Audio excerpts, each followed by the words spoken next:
2월 8일 목요일 매일 성경 묵상 말씀은 마가복음 1장 1절에서 11절입니다. 오늘부터 우리는 마가복음을 묵상하게 됩니다. 마가복음의 첫 단어는 시작이라는 단어입니다. 마가는 이제부터 예수님에 대한 그리고 예수님이 선포한 복음의 서사를 시작하겠다라고 선언합니다. 이어지는 하나님의 아들은 마가복음 전체를 놓고 볼 때 상당히 중요한 주제로 등장합니다.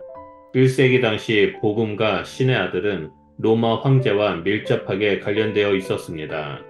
황제의 승정과 입성을 복음으로 선포했고 그 황제는 신의 아들로 칭송받았습니다. 마가는 신의 아들인 황제가 복음인 로마 세계에 예수님이 하나님의 아들이며 복음이라고 선포한 것입니다. 마가가 복음의 시작을 알린 후 첫 번째로 선보이는 내용은 뜻밖에도 이사야의 예언입니다. 선지자 이사야의 글이라고 언급했으나 출애굽기 23장 20절과 말라기 3장 1절도 포함되어 있습니다. 특히 출애굽기 약속을 정확하게 반영하는 말라기 3장 1절은 메시아의 도래를 알리는 상징적인 예언입니다. 이사야 40장 3절은 메시아에 앞서 반드시 등장해야 할 인물을 강야 외치는 자의 소리라고 정의합니다. 이 소리는 아름다운 소식을 담고 있습니다. 마가는 복음을 이렇게 이사야의 예언대로 외치는 자의 소리의 등장으로 소개하고 있습니다. 그가 등장했다는 것은 메시아의 등장에 대한 확실한 예고입니다. 선지자의 예언처럼 강야에 외치는 자의 소리로 세례 요한이 강야에 이르렀습니다. 그러자 온 유대 지방과 예루살렘에 살던 유대인들이 강야로 향했습니다. 그들은 황제를 복음으로 쫓아왔고 그가 만든 질서에 복종하며 살던 사람들입니다. 이제 거기서 돌이켜 강야로 나옵니다. 강야로 돌이킨다는 것은 하나님께로 돌이키는 것이며 하나님의 약속의 성취를 기다리고 기대했다라는 뜻입니다. 메시아의 길이 이렇게 준비됩니다. 세례 요한의 외적인 모습은 엘리야를 닮았습니다. 낙타 털 옷과 가죽띠를 두른 요한의 모습은 열왕기하 1장 8절의 엘리야의 모습과 유사합니다. 강야에 외치는 소리의 내용은 요한 자신이 아닌 오실 그리스도입니다. 요한은 그리스도를 나보다 능력이 많으신 이로 묘사합니다. 이는 능력을 단순히 비교하는 것뿐만 아니라 모든 관심을 그분께 주목해야 한다는 사실을 말해줍니다. 그는 강야의 메아리이지만 뒤에 오실 그분은 실체입니다. 요한은 뒤에 오실 이의 신발끈을 푸는 종이 되기도 감당할 수 없다며 자신을 한없이 낮추고 오히려 뒤에 오실 이를 한없이 높입니다. 세례 요한 뒤에 오실 그분은 하나님의 아들 예수 그리스도입니다. 요한은 물로 세례를 베푸며 백성의 마음을 준비시키지만 메시아는 그 백성의 마음을 정결케 하고 구원하는 자입니다. 성령으로 세례를 베푸시리라 라는 말은 새 백성, 새 시대가 도래함을 말합니다. 9절부터 드디어 세례 요한에게 오시는 예수님이 등장합니다. 예수님 역시 갈릴리 나사렛에서 강야를 지나 요단강으로 오셨습니다. 마가가 소개하는 중요한 정보는 갈릴리 나사렛입니다. 당시 유대와 예루살렘으로부터 몰려온 유대인들과 북쪽 갈릴리 유대인들이 대조되었습니다. 예수님이 북쪽 갈릴리 출신이라는 자체가 복음서를 처음 대면하는 독자들에게는 상당한 충격을 주었을 것입니다. 마가는 예수님의 정체성에 대한 독자의 이해와 시선을 다음 장면으로 돌려 몰입하게 만듭니다. 세례를 위해 요단강에 들어오신 예수님이 물에 올라오시자 신비로운 현상과 놀라운 음성으로 하늘이 답을 합니다. 우선 예수님이 물에 올라오시자 성령이 위로부터 내려오십니다.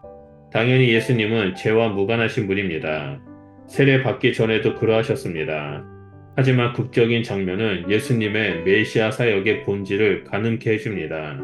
죄 없으신 예수님의 성령이 충만한 구원 사역입니다.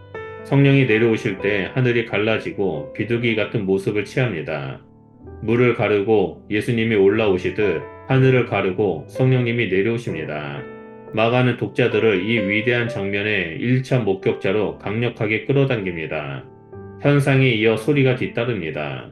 자연적 소리가 아니라 명백한 하나님의 음성입니다.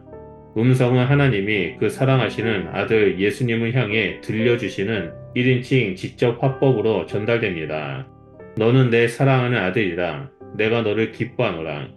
하나님의 아들이라는 주제는 이처럼 복음서 시작부터 서사 무대를 짙게 물들이고 이사야 42장 1절에 주의 종의 종말론적 주제와 포개지면서 메시아 사역의 새 시대를 활짝 엽니다.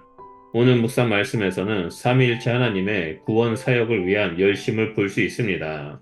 성부 하나님은 구원 약속을 성취하시고 요단강에서 예수님의 메시아됨을 확증했습니다. 성령 하나님은 예수님의 정체성과 능력의 보증이 되어 주셨고, 성자 하나님이신 예수님은 죄인과 함께하는 세례로 사역을 준비했습니다.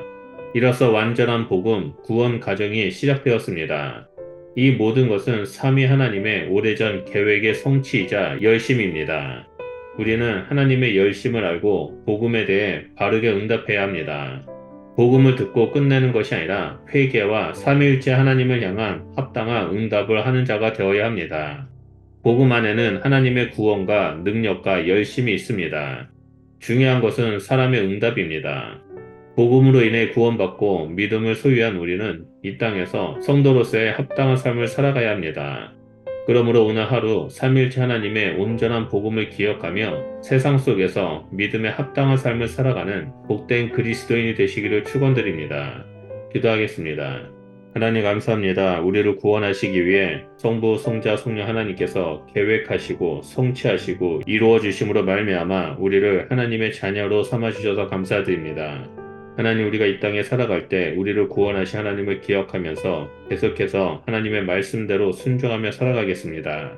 하나님, 우리의 삶 가운데 늘 함께하여 주셔서 하나님의 자녀로서 예수 그리스도의 제자로서 또한 성령님과 함께 동행하는 자로서 믿음의 길을 걸어가는 자로 함께하여 주시옵소서. 그래서 이 땅에서 날마다 승리하며 하나님을 드러내는 삶을 살아가는 자가 될 수 있도록 역사하여 주시옵소서.